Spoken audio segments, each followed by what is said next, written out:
Hi, everyone. Welcome. So we're just having people trickle in. So we'll just give people a few more moments to join. Can you guys hear me okay? Maybe just, okay, thumbs up. Thank you. I'll introduce myself further in a moment.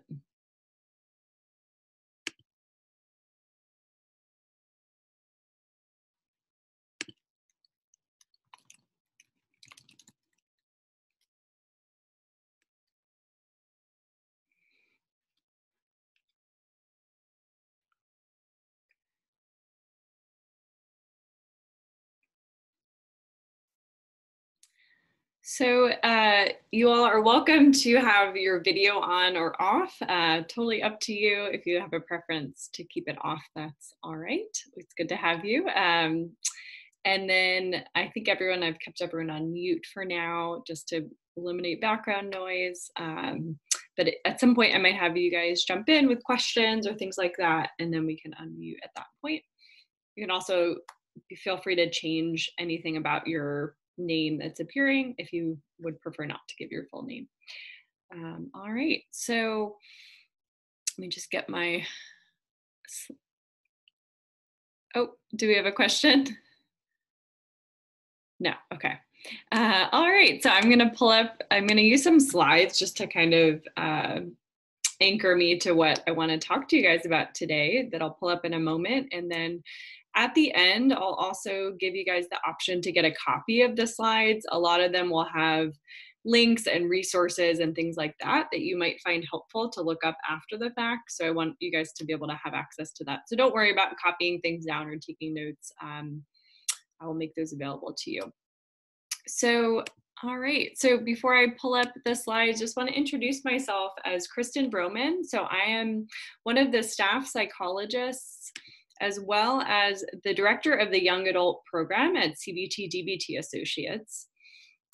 And I'm really excited to talk to you guys today about some of the skills that I have been talking with clients and others about that are most helpful right now in the midst of this pandemic and the quarantine.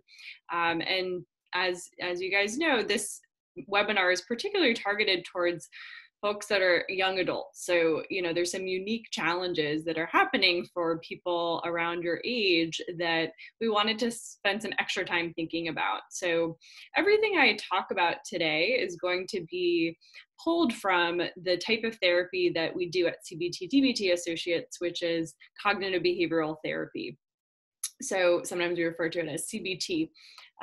So CBT is a kind of treatment that really focuses on skills for coping and looking at patterns in our thinking and our behavior that contribute to how we feel. So it's everything we talk about today is from those treatments. So if you find yourself wanting to know more, I'm going to talk at the end about different options for seeking out other groups or therapy with us. And then, of course, if you have any questions about any of this afterwards, I'm happy to speak with you. We're going to mostly be going through material with me speaking, but feel free at any time to just send me a chat or potentially just raising your hand. I might see it if you have a question, and there may be some points where I encourage you guys to jump in as well. This is a time where we're navigating new situations. So these are just my ideas. And I understand that you guys may actually have even more creative ideas of things like how you're connecting with friends and things like that. So I'll definitely at some points try to incorporate your ideas as well.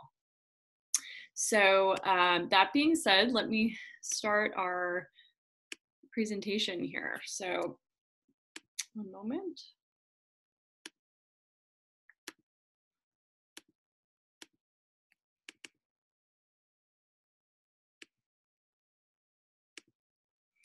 Okay, so, all right, so the things that we're going to be talking about today. So one of the main skills that we talk about in DBT, which I know I mentioned CBT earlier. DBT is just a kind of CBT treatment. So it's a specific type of therapy that talks a lot about tolerating difficult realities and interpersonal effectiveness. So the reason I drew from that is because right now we are dealing with a lot of difficult realities, and I found that those skills were most helpful. So I'm going to teach you guys radical acceptance from DBT to help us embrace and tolerate unwanted realities. We'll also talk about ideas for maintaining structure and purpose during this time. You know, things are looking a little bit different than many initially anticipated for the summer. So finding ways to still have a satisfying, meaningful summer and reduce vulnerability to things like depression and low mood during this time. We'll also touch on ideas for managing working and studying from home. Whether that's home by yourself or home with parents, you know, there's this big shift that's been happening for many. So some ideas for staying organized and productive through that. And then we're going to spend a significant amount of time talking about interpersonal skills for interacting with parents or whoever else you're living with during this time. And I'll get to some like more specific issues that I'm guessing some of you all are dealing with as you've potentially moved back in with parents or whoever that you typically don't live with, and maybe you're living with them for longer than planned. And then we'll end on some creative ways for maintaining and maybe even starting social relationships during this time. Okay, so the first thing, like I said, is I want to introduce the skill of radical acceptance. So radical acceptance, what that means is complete and total openness to the facts of reality as they are. And that is without bitterness, without throwing a tantrum. It's also important to clarify what radical acceptance is not. So when we say we're accepting something, we're not saying that we approve of it, like it, condone it. We can accept something and not like it. That can very much be true. And there's probably many things right now that you're working to accept that you don't like. So that's important to clarify from the get-go. Other ways we can kind of think about radical acceptance is phrasing like it is what it is. These are just the facts. This is what happened. And then I really like this kind of mantra that we sometimes use of I don't like it, I can't change it, but I can accept it. So examples of the opposite, so non-acceptance.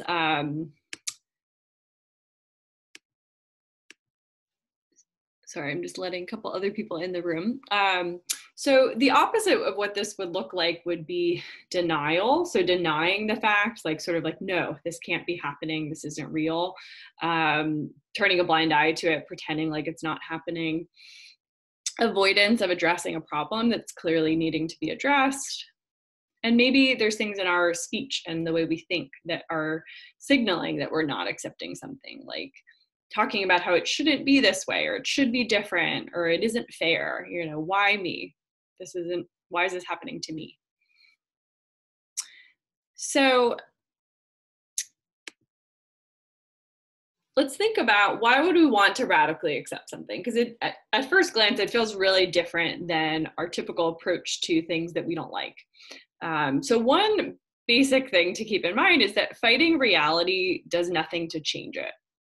As much as we feel like, you know, if we throw that tantrum at life and will it to be different, it doesn't actually change it. And oftentimes fighting the reality can add to our suffering. Meaning it could add on to the emotions that are already there that are difficult about the circumstances. So, you know, one example of fighting reality might be saying something like, my graduation shouldn't be on Zoom. This isn't fair. So, you know, I might agree, like that's not an ideal situation to have to graduate on Zoom. No one would ever really pick that. However, you know, if it is on Zoom, you know, what would it look like if we just embrace that that is what's happening?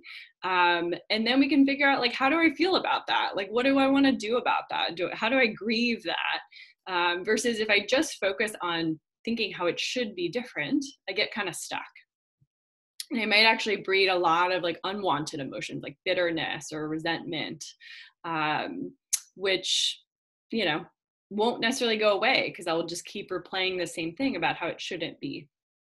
So instead, if we practice the radical acceptance strategies, they might help us feel and fully experience emotions about an event or a set of circumstances, um, which would allow us to process it and move through it. We say like to the other side, like move through it, feel it, and then maybe that means we're working on problem solving or changing the, what we can change. For example, if you had your dream internship lined up for the summer and it's been canceled, we could choose to focus on how crummy that is and how it shouldn't be this way and how, stuff like this always happens to me. Or I could think about, okay, if this isn't happening, if I acknowledge that reality, what do I want to do with my summer? We'll talk later about, once we embrace those facts, like what can we do with our time to actually make it more meaningful. And like I said, feel free to jump in, shoot me a text if there are any questions at all. Okay. So, what are we working to accept? So I've introduced what the skill is, but I want to clarify when we'll use this. So we are working to accept things that have already happened, decisions that were already made, about the semester and school, anything that's happened up till this point. We're also working to radically accept things that are in the present, where you're living right now, what the restrictions are right now, and then also radically accepting realistic limitations on the future. So notice I said realistic, meaning if something is like not definitely going to happen, then we don't need to radically accept it. So that being said, there may be some things that we can kind of predict to probably happen in the near future. So for example, I may need to radically accept that in the next month, I'm probably not going to be eating in a restaurant in New York City inside. That's probably unrealistic right now. As much as I might hate that and wish that were different, I might, if I really love eating out, I may need to radically accept that that's true. So we just have to accept what are facts. We don't have to accept things that aren't facts. So if I'm having the thought, this is going to be the worst summer ever, that's not really a fact, but maybe I need to accept like where I'll be living this summer if I don't like that. So I'm just throwing on this slide some examples of things that you may be working to radically accept. And I want you guys to start thinking about like, what are things that you might use this for? So we may be radically accepting loss of planned activities and events. So especially if you're a senior in high school or college or grad school, you might have missed out on some celebrations, senior week stuff, vacations you've planned for the summer, weddings that you are going to attend. A lot of people are sort of mourning the loss of New York City as it typically is in the summer, which gives people life and energy in some ways. Going to the beach, in all states, we can't necessarily do that. Even getting to say goodbye to friends that were graduating in person, that maybe are moving off to different places. Then we might also be radically accepting loss of independence in certain ways. So if you're suddenly a student at home and your parents are observing everything about what you're doing, you don't have that same independence as if you are in your dorm room or at the library, deciding when you start and stop studying. And even just having to live with others for longer than we anticipated could be a loss of independence. We might have to accept irritating behavior of the people we're quarantining with. I think this is a universal one, but can especially be tough with family members. We're spending a lot of time with the same people. So thinking about what are those little or big things that they tend to do that just drive us nuts, and could we apply some of this to those behaviors? And then uncertainty about what the future holds. So there's so many, there's so much uncertainty in general in life, but particularly now, right? We don't know the answers to a lot of these questions. Like when and will I go back to campus? When will I see these friends that are living in other states? If we're dating someone, like when am I going to see them next? How will I find a job? I graduated and I have no idea what that's going to look like. Will I find a job this summer? You know, and so on. So these are just my examples. I'm going to stop the slides for just a moment and then invite you guys to either, let's see, you can, I guess, raise your hand because I can see all of you. Anything else that you can think of that you're working, that you think you are working to radically accept that you'd be willing to share with the group? You can also send me a chat if you don't feel comfortable speaking. Yeah, Courtney?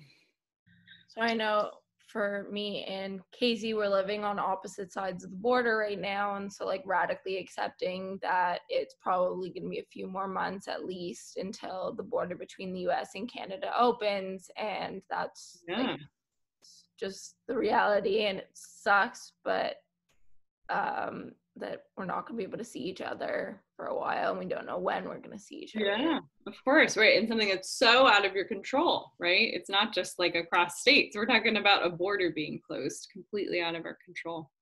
Thank you. What else? Anything coming to mind? Things you guys are working to radically accept?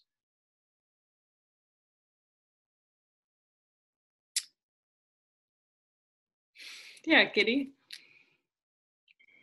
Maybe like emotions, just like it's harder emotionally now for people who maybe have like depression or anxiety, or even if you're living with maybe your parents who maybe caused you some trauma. So that's another. Totally. Yeah, so just increased emotional difficulty right now and being reminded of past traumas by those we're living with. Yes. And I think another thing people are speaking about lately is just maybe their go-to coping skills are not as accessible, right? Like, for example, if you love to go to like spin classes for exercise, you know, you can't really do that right now, at least in some areas that you all are probably in. And you know, even just going outside looks a little bit different. If you love, you know, going to the park, you know, there's new stress with that that just makes it harder to use our typical styles of coping. So thank you guys for sharing those. And if you didn't speak up, I hope you're just thinking about like, what are those things for me that I could use this with.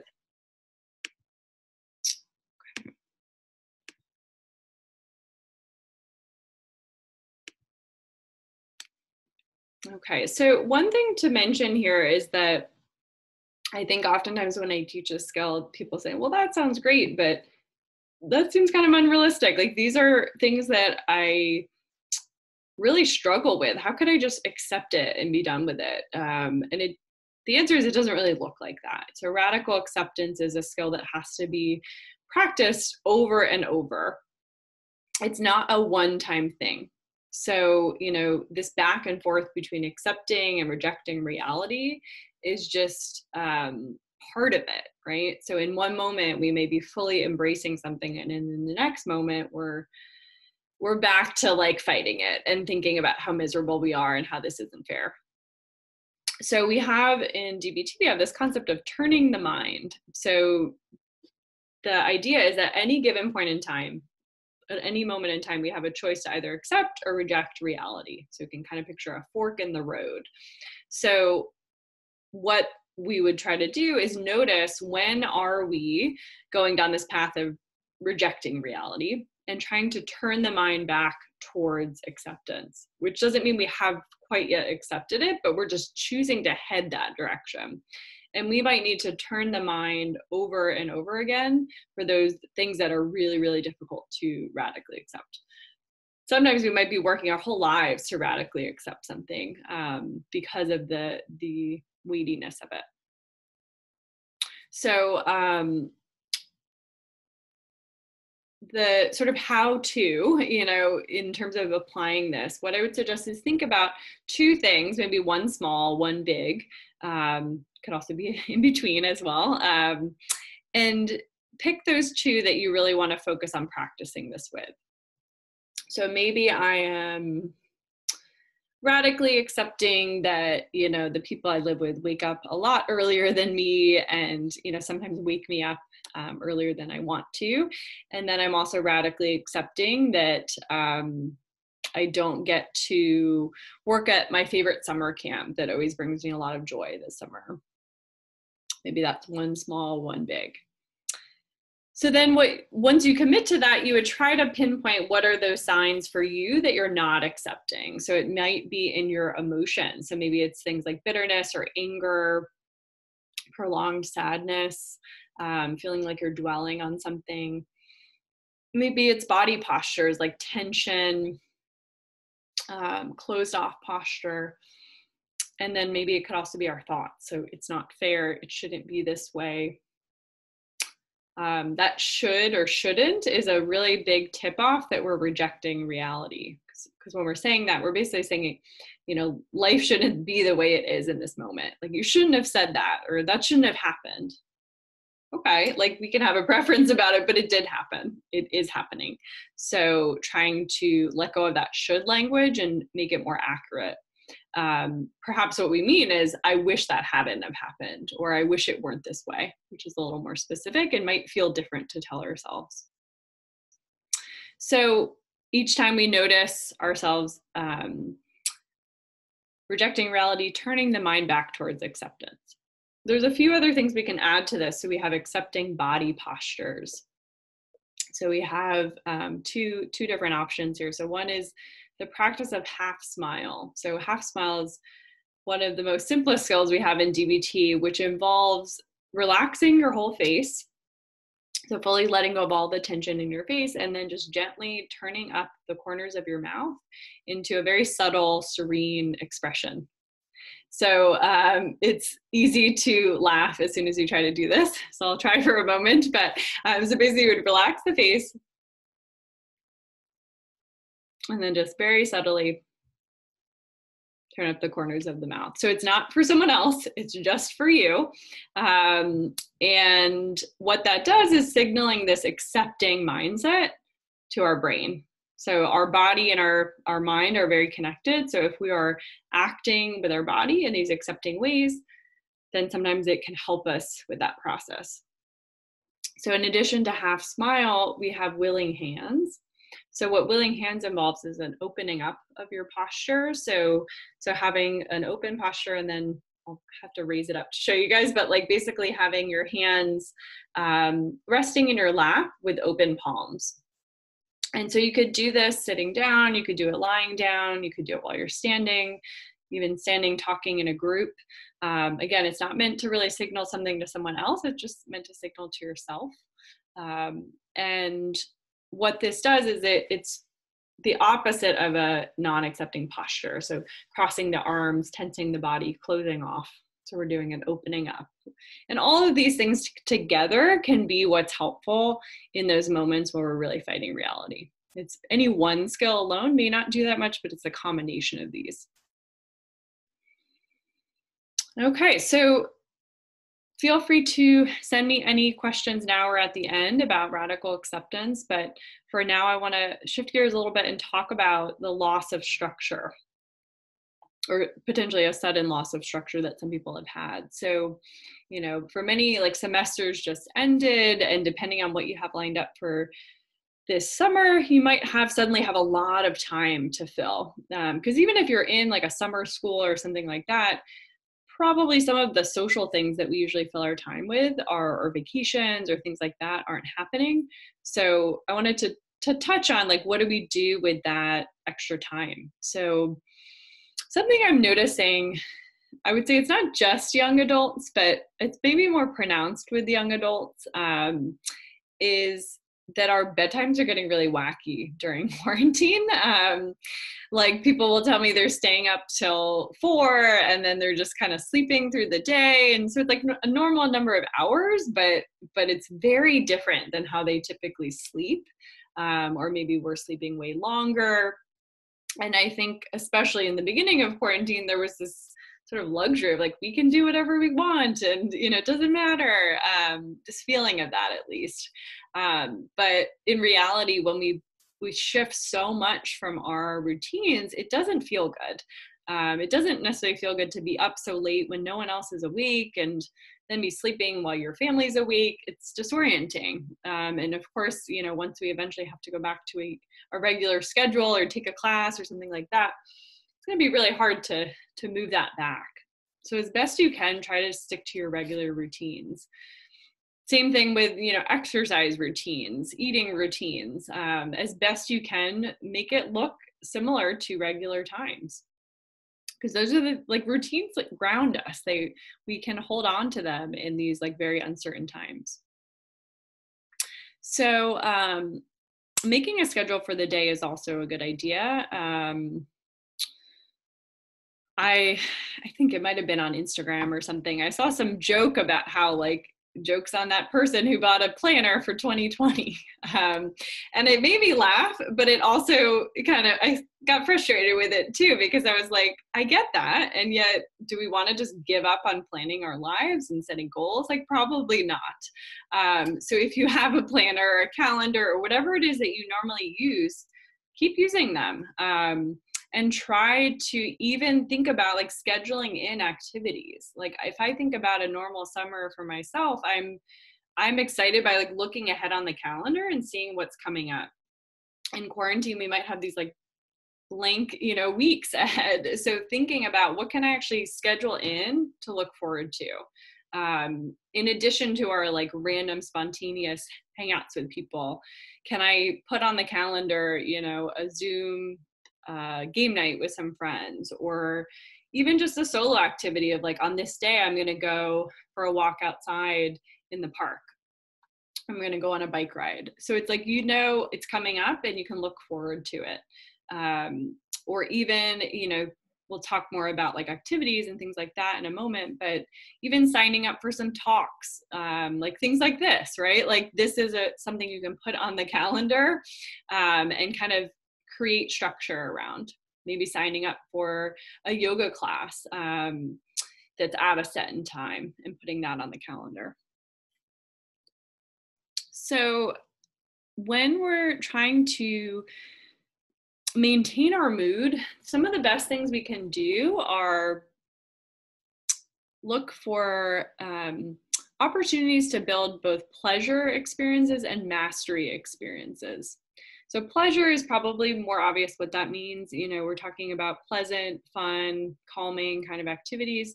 And then mastery is more when we're doing things that are difficult. So things that are difficult for us, challenging, feeling like we are being productive in certain ways. We've set a goal and met it. All of that feels really good and is important, especially if you have that sudden loss of structure. So I've listed some links here that you might find helpful. One thing you can look into is doing a volunteer job, especially if your internship or job is canceled for the summer and you can't find something paid. You might as well fill your time with something that feels meaningful and in line with some kind of value of yours. So there's all kinds of things you can do from home, whether it is coronavirus related or otherwise. These websites are a good starting point to get you thinking about options. You could volunteer for a political campaign or political cause, social justice cause. Right now there's so much going on in the world, and we're seeing, all kinds of links to things we can read and donate to, and information we can share. So especially right now, I think that one is very relevant. For getting involved. We could learn a language, do some kind of art class. There's lots of free resources right now. So this website has free art classes. And there's also this pretty cool concept of a whole compilation of free Ivy League courses you can take during quarantine. So I think it's kind of like each school offered some free online courses you can take. So definitely take a look and see if any of that appeals to you. Okay, so as we're thinking about scheduling activities and building up structure, I just wanted to highlight a couple of myths or, unhelpful thoughts, we might say, that might come up during quarantine that I'm hearing a lot of. So one is the idea that there's nothing to look forward to. And of course, there's this kernel of truth in that, right? Like the things we typically look forward to maybe aren't happening. And we're feeling sad, and all of that is okay, but thinking about this not as like a absolute statement, like we can actually affect change on that. We can build in things to look forward to, even if they're different than they typically are in the summer. I'm also hearing a lot of like comparisons to others, or even yourself. So thinking like I should be as productive as I am in regular times, or even I should be as productive as other people. Any kind of should, I think I would encourage you guys to question that of like, is that true? Like, is that important to me? Is that activity I'm thinking I should be doing, is it actually in line with my values? And am I forgetting the context here? Like we're in this crisis in the world, and that's stressful and scary, and to expect myself to be able to do everything the same exact that I do in regular times is just unrealistic. And maybe it looks like some people are, but trying not to compare yourself to those people. The last one I'll point out is the idea of I'm stuck inside. If anyone found themselves saying those kind of things or thinking these things. So what makes this one a myth or an unhelpful belief in my mind is the phrasing of I'm stuck. So it's not just a fact, it's like evaluating the facts of I'm inside by saying I'm stuck inside. So, just thinking about like, what are we telling ourselves about the situation? We can also choose to focus on the fact that we're safe inside, that there's a reason we're inside, that we could see it as the silver lining is we have time just to pause and reflect and expand our ways of connecting with people and being alone, getting comfortable with that. So rather than I'm stuck inside, just framing it as like I am inside, and how do I want to proceed? Okay, so a couple points about working or studying at home. So just like I said, like use your same routines in terms of like waking up and exercise. I would also encourage you to use their same setups for studying that you do when you're at school. So I think very much so the end of this spring semester was just like chaotic for many, and they were traveling home and just trying to figure that out and just get by. But now, as we think about summer classes or maybe even remote classes in the fall, to get really specific with what is going to be the best game plan of where I'm going to work. So thinking about where do you study at school, and what does your desk look like, and what do you usually have at your desk? Is it usually noisy or quiet, and thinking about how can I recreate those same things? Maybe getting certain kind of headphones or white noise to help cancel out sound if you don't have a lot of quiet space where you're living. So another thing, and it kind of looks like everyone I can see is not on their bed right now, but I'm finding that a lot of people are doing therapy and school and everything from their bed, which is very cozy, but it's also hard for us to focus when we're doing all the same things in this same place. So I would suggest, if possible, whenever you're working or doing school, to find a space that's just for that. So even if it's like right next to your bed, to set up a chair and a table. So we're getting in that work mindset, just like you might as if you're going to the library or something like that. It will also help us sleep. If you're doing schoolwork and then putting the laptop away and trying to sleep, it's going to be really hard to fall asleep because your bed is now associated with being alert. And then another sort of tip here in terms of your work schedule or study schedule is to have an arc to your day. So most of us, unless you always work from home or study from home, have the opportunity to have a commute. So we're either walking or subwaying or driving to work or school in the morning, and then same thing at the end of the day. So that time is often useful for like transitioning, and in the morning it's helpful to like wake us up, get us geared up. And it differentiates between when we're working and when we're not working.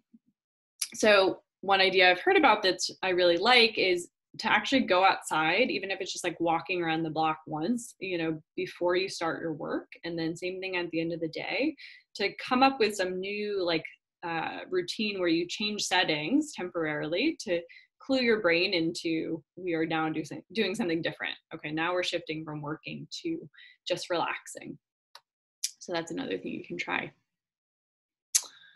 All right, so next topic here, we're going to talk about living at home again, if that is relevant to you. So I'm going to talk about some interpersonal skills that you'll be able to use for almost any interpersonal situation, but I'm just going to be specifically thinking about issues that may be coming up right now with you guys. So we talk in DBT about this concept of playing by the rules. Sometimes we phrase it as being effective.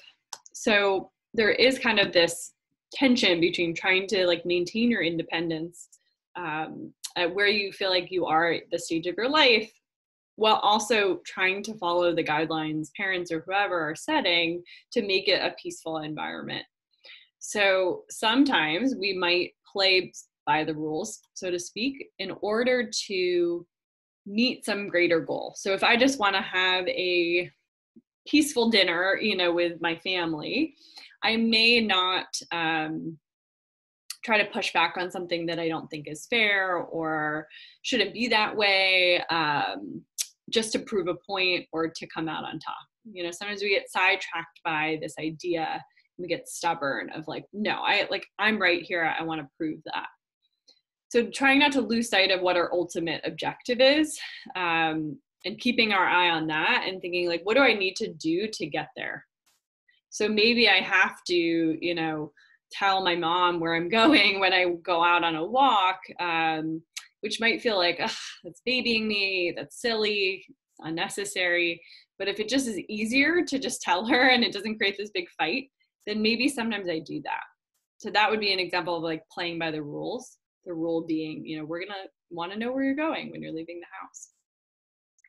So one other idea is to try to have like family check-ins, if that's something you'd be comfortable with, of just like everyone living in the home together, to be able to voice any issues coming up that others may not be aware of, whether it's navigating space or even just like interpersonal issues coming up.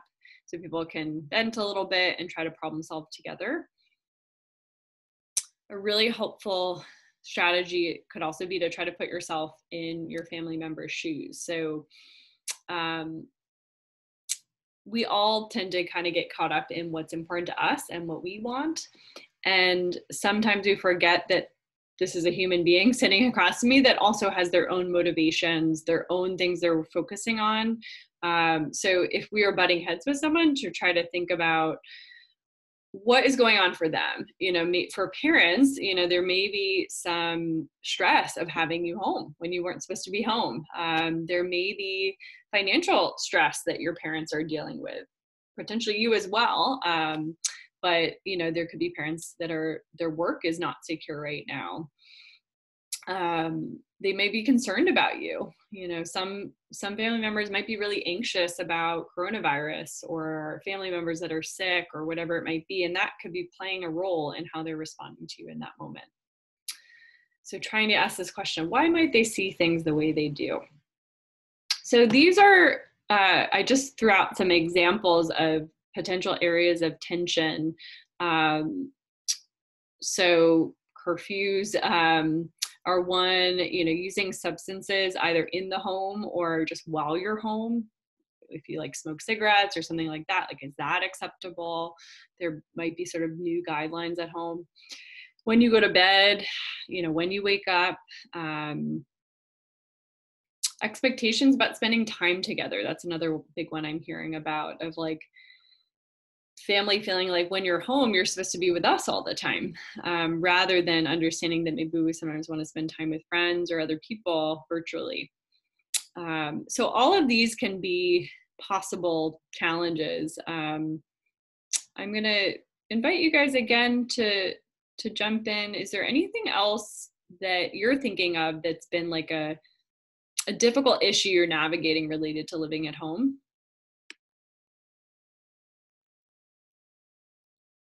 Anyone? Or it could even be like if you relate to some of these that I mentioned.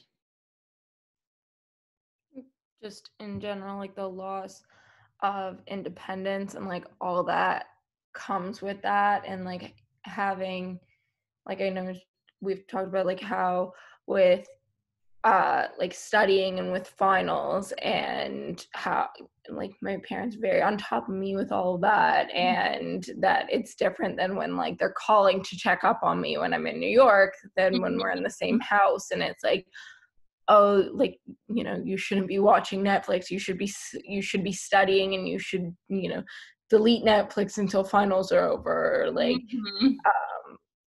things like that, or like, oh, you went out for a long time, and like questioning, like being really suspicious of like everything I'm doing, and like things like that. Yeah, so more questions and wanting to know. That's across the board, it sounds like. Anything else that's been a challenge? Yeah. Casey? Keeping in mind that my family also has anxieties and issues that they're going through, even ones that I can't necessarily see or even know about, that has been super helpful in my quarantine journey. Right. So thinking about how are others reacting to this emotionally. Yeah. Making space for that. And yeah, it's tough when sometimes we're all having a bad day on the same day, and sometimes it is just like keeping space when we can. Thank you for sharing that.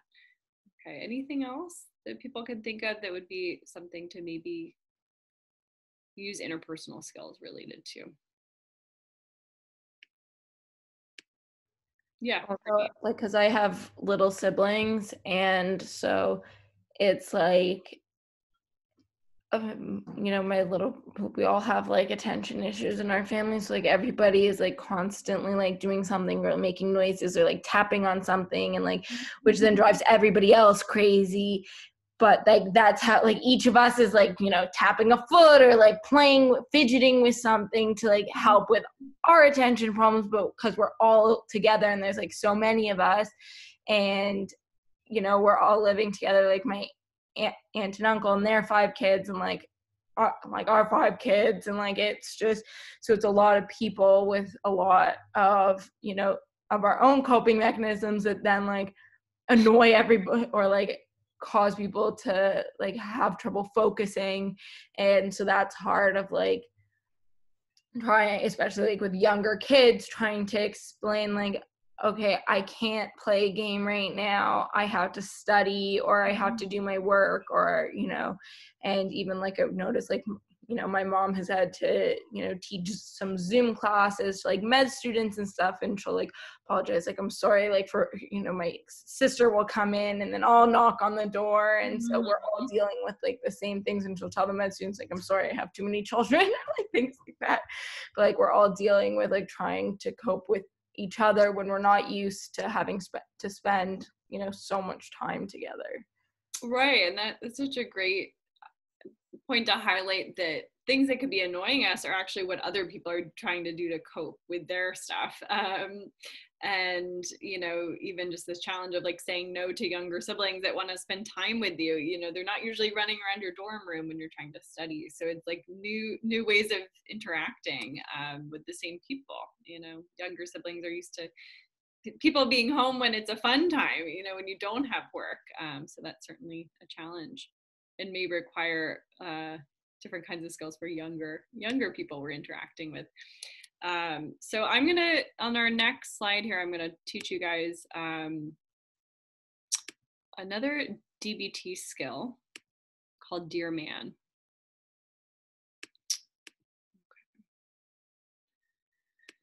So Dear Man is part of like a broader acronym in DBT, but it's all about asking for things or saying no to things, especially when your objective is really important. So for starters, you have to know what your objective is. So what's that specific thing that you're going to be asking this person to do or change or appreciate about your experience? And then another option would be that you want them to stop a behavior or say no to something. So the Dear Man spells out a kind of a step-by-step. If we're going to bring something up with someone, what's the most effective way to do it? So I'm going to briefly teach the skill, then go through an example. And certainly we can jump in with any other questions you guys might have about specific examples. So the first step in the Dear Man is to describe. So we want to state the facts when we're describing. So state the facts that are relevant to your request.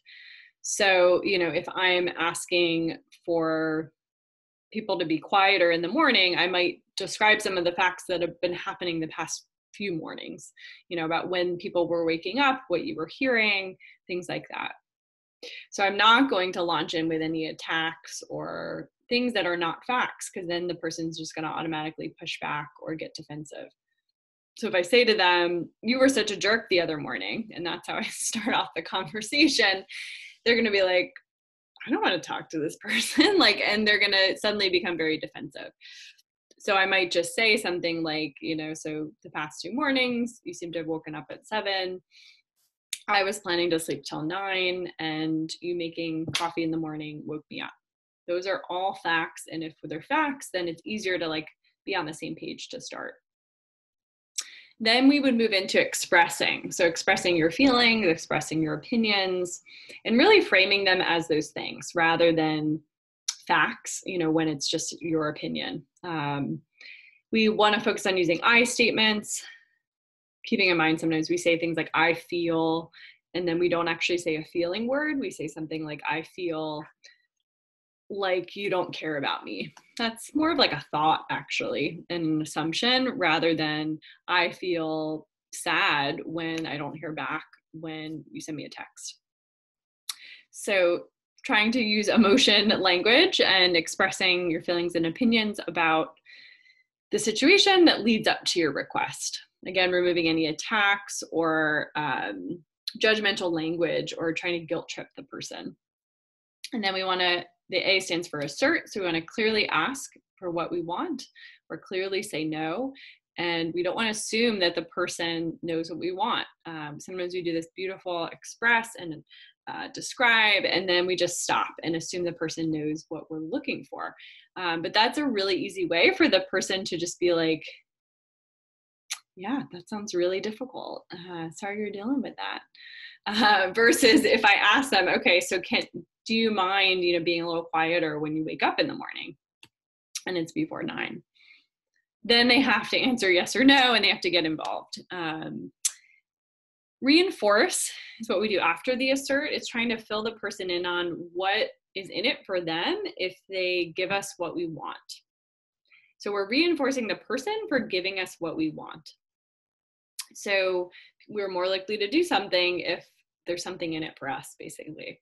So sometimes it's something as simple as like, I would really appreciate it, assuming that our appreciation is reinforcing to someone. And other times it may be highlighting some specific, you know, reward or consequence that they will get if they do it. And then the man aspect of this acronym is more things we want to keep in mind as we do it. So we want to stay mindful of our goal, appear confident. So these two together, you know, staying mindful of your goal is all about like keeping your eye on the prize of what's my objective. If people throw us off and start, you know, bringing up something that they're annoyed that we're doing, we might acknowledge it, but then trying to bring it back to what it is that we're trying to speak about. This would be the case if our objective is really important. In some cases, we might, for the relationship's sake, we might be willing to take our mind off of our goal temporarily. Appearing confident, we just have to have the air of confidence. We don't actually have to feel confident, but we want to have, you know, for in person, an upright posture. a firm voice tone, so we're not sounding tentative or trailing off at the end of our sentences. We want to make eye contact, all of those things that we would know would look confident. We want to try to do those things so we appear confident. And then the N stands for negotiate as needed. So maybe being willing to give a little bit to get. So if they're not willing to stay quiet until 9 a.m., maybe they are until 8 a.m. or something like that. Or maybe we're willing to adjust some other behavior of ours in order to get what we want. So an example here, I picked the situation of asking parents for increased acceptance of your desire to hang out with your friends virtually while you're living at home. So my describe, stating just the facts, might sound something like this. So since I've been home, there have been a few instances in which you've expressed frustration with me for taking time away from the family to be on Zoom calls with my friends. So setting the stage, nothing controversial, just the facts. Then I express. So I miss my friends a lot. It's been really tough to be apart. So suddenly I understand you want to spend time with me and I enjoy that as well. But it's hard for me when you get annoyed that I'm prioritizing my friends. I don't want to feel guilty for talking with them. Then I move into my assert, where I ask clearly, I would like your acceptance of me having a few Zoom calls with friends throughout the week. And then I reinforce what's in it for this person. I think I would be much easier to be around and would enjoy our family time more if I'm not getting pushback for spending time with friends. So that would be kind of the script. The person might jump in from time to time, but we want to try to get to all of these points at some point. And then while I'm doing that, I want to stay mindful of my goal, appear confident, and negotiate as needed. Okay, and then this is kind of just the last topic I'll touch on, maintaining relationships during quarantine. And again, I think this is relevant for everyone, but particularly young people that, you know, much of their lives is hanging out with their friends, and the loss of being at school, where you're usually living, can also affect this too. So these are just some ideas that I put together. There are many more. Obviously, a lot of people are doing kind of virtual activities with friends. There's two options I put down for games. Psych is actually, if you're familiar with Ellen, it's her app that she created of games. It's kind of fun. You can watch a TV show or movie together. If you are, you know, looking to date, you can still date during quarantine. It just looks a little different. But plenty of people are now navigating, like, what is it like to date over FaceTime, or even just talking to people on dating apps. Things like that might be a way to feel connected or start developing relationships that maybe we can follow up on, you know, once we're out of quarantine. We might think about more what we might call like old school ways of communicating with other people. Someone recently sent me a card and it just really brightened my day. It was so unexpected to get a card in the mail. We might send someone a care package, something like that. I've heard of people like sending like toilet paper in the mail, you know, whatever goods aren't as accessible where you're living, you know, it can just be kind of this nice gesture. Virtual book clubs, it could just be you and one other person. There are probably book clubs you can find that you sign up for with random people that you don't know. Doing workout classes over Zoom and things like that. And again, I'll stop for a moment. Is there anything you guys feel like I missed, or other creative things you've done or have heard about people doing as ways to connect with others? Yeah, Courtney? Me and Casey did we bought the same ingredients, and then I taught her to cook something over FaceTime, and then we were both eating the same thing and we're cooking together. Mm-hmm. So that's something that we did. Great idea. Could be a dating or a friend group. And if one person knows how to cook or bake better, you know, you can kind of teach the other person. Heard of people doing that. Heard of like couples that are quarantined together, having like couples all cooking the same thing. So there's lots of options like that. Anything else coming to mind?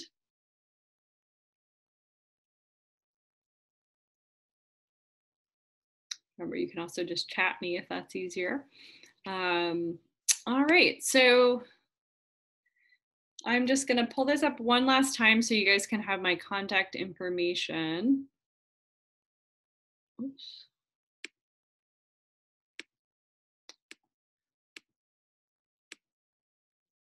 Okay, so this is my email address. Like I said, if you have any questions about anything we've been talking about today or the services that we offer at CBT DBT Associates, you can either email me or call this phone number and they'll connect you with me.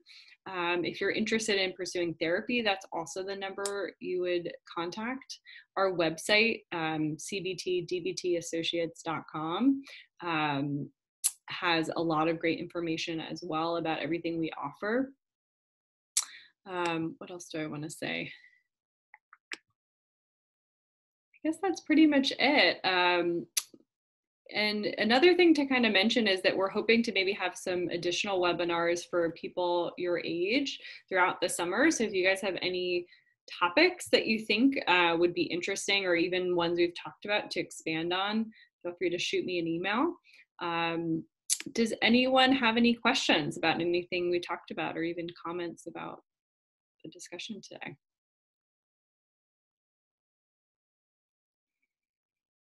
All right. Well, I very much appreciate you all joining in for this. Thank you for being here. Hopefully it was somewhat helpful, and I wish everyone a safe quarantine, and just thinking about all of you with what's going on in New York City and the country.